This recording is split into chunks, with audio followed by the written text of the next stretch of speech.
کراچۍ کې پښتانه نه لکي ها رابطه 3 میاشتې بعد کاروباریان دي هغه مارکیټ کې د کسټم والا ور ټکانې پر وکړ په هغه مارکیټ کې پر وکړ په هغه مارکیټ زخمیان یې کړل ویې وهل ویې ټکول ذاتوب یې ورسره وکړي ناروا یې ورسره وکړو وروره پښتونخوا ملي پارټۍ په پښتانه خوا به دی که په پنجاب کې دی که په سند کې دی که په کراچۍ کې دی که مزدوران دي که کاروباران دي که طالب علمان دي که هر پیشې که ټرانسپورټران دي موږ خوا په بدو دا نه کوو او په دې باندې به څوک دغه نه کوي او بل دا دی چې معنا دا د موجوده حکومت څه دی پښتونخوا ملي پارټۍ دا زموږ ملګرو زموږ کابینټ څه دا مورنۍ ژبې سوله دا تر 5 کلاسو پورې راوستله شان چاپ سو قاعده چاپ سوې نن جام او د جام اتحادیان هغه پښتانه اتحادیان چې دي دا ختم کړل دا پر هغه ځای ودروله دغه یې کړل موږ وروره دا نه جام ته دا اجازه ورکوو نه د جام اتحادیانو ته ورکوو پښتانه اتحادیانو ته پر موږ باندې به مورنۍ ژبه درئ ملګرو دې ته به اوس تیاري کوو د شیانو ته پښتونخوا پارټۍ به اوس تیاري کوي پر هر موضوع باندې به که خدای کول جلسه به وي جلوس به وي هړتالونه به وي پیجام به وي او دغه به وي په بیاناتو باندې دا مسلې نه حل کېږي په فریاد باندې دا مسلې نه حل کېږي اور پر سوشل میډیا دا د خبرتیا ذریعه دا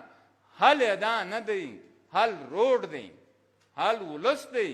حل د ولس د کومک غوښتل دي او پر مخ باندې دا کار بیول دي او بل بیا په دا کې دا دی دا د فوج ته کم دغه کې پرون دی بیا یو دغه دوی را برای دغه کړی و اعتصاب بیرو مانه زموږ د صوبې په والا باندې موږ وروره د هېچا اعتصاب نه منو هېچا غم نه منو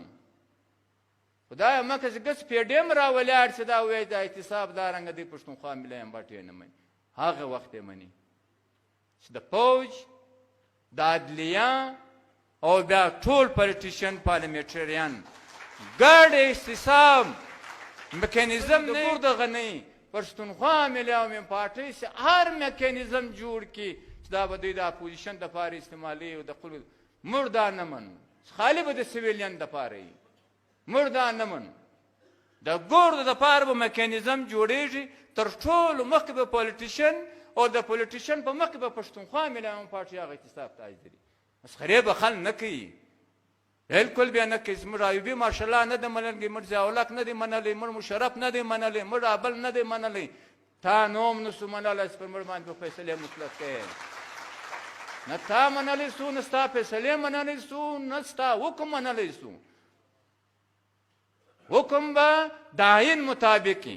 او بل بیا ورونو ما چې ډېر چې میډیا چې دا میډیا ظلم کوي زیاتوب کوي د اسټبلیشمنټ په خوله کوي اور ورسره دا ټول د انټیلیجنس ادارو په خوله باندې کوي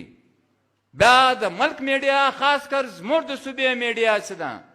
بیا دا یو بل ځای چې دا میډیا روان دي هلته په ژوب کې لګیا دي هلته په چمن کې چې لګیا دي دا ټول د انټیلیجنس ادارو له کیپټن لخوا را روان دي زموږ د وطن دشمنان به یې روز جوړوي او زموږ د کام رهبران چې دي هغه دپاره به دا کوي د میډیا دا رول موږ نه منو بالکل په اخبار کې د زموږ یوه صفحه نه ورکوي یو لیکه نه ورکوي مګر هغه د میډیا او سیز مالکان چې کوم د انټیلیجنس ادارو په خوله باندې دوی دلته صحافت دغه کوي دا به بیا د ولسي طاقت په ذریعه باندې دوی پر لار باندې بیایو دا ته د دې دغه نسته تله انټیلیجنس ادارې ویرېږي د پښتون بلوچ د 1 کروڑ 30 لک آبادي زه نه ویرېږي انټیلیجنس ادارې له تا یو شی نه اخلي ولس له تا زه په لکونو اخبار اخلي د ولس له بجټ زه تا ته اشتهارونه ورکړي د اربن روپۍ اشتهار ته وړې هر اخبار ور ټلویزیون هر دغه یې وړي ولې بیا ته وړې